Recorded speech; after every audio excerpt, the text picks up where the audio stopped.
প্রিয়া, প্রিয়া darling কোথায় তুমি? প্রিয়া, কি হয়েছে মহারাজ? আরে মন্ত্রী, পুরো জল সাম্রাজ্য খুঁজেছি কিন্তু মহারানীকে কোথাও পেলাম না। কি জলের বাইরে খুঁজেছেন? না, চলেন খুঁজে আসি।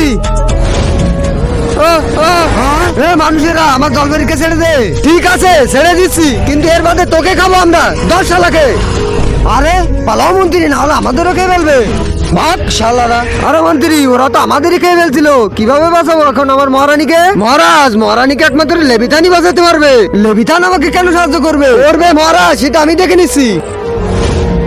দেখো লেবিথান, এরা আমার মহারানীকে ভোনা করে খেয়ে ফেলতেছে, দয়া করে বাঁচাও। এই মানুষেরা, ছেড়ে দেয় জলভরিকে।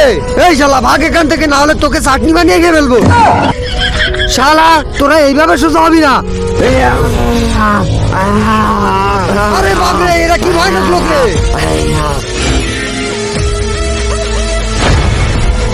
ধন্যবাদ লেবিথান। আমার তো ধন্যবাদ চাই না, আমার এই জলভরিকে চাই।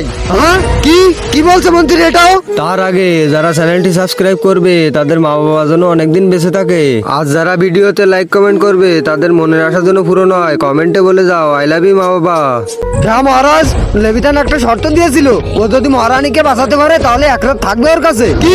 আমি এসব হতে দেবো না। শুতে দিন মহারাজ, তাহলে লেবিথানের মধ্যে একটা শক্তিশালী পুত্র জন্ম দিতে পারবে।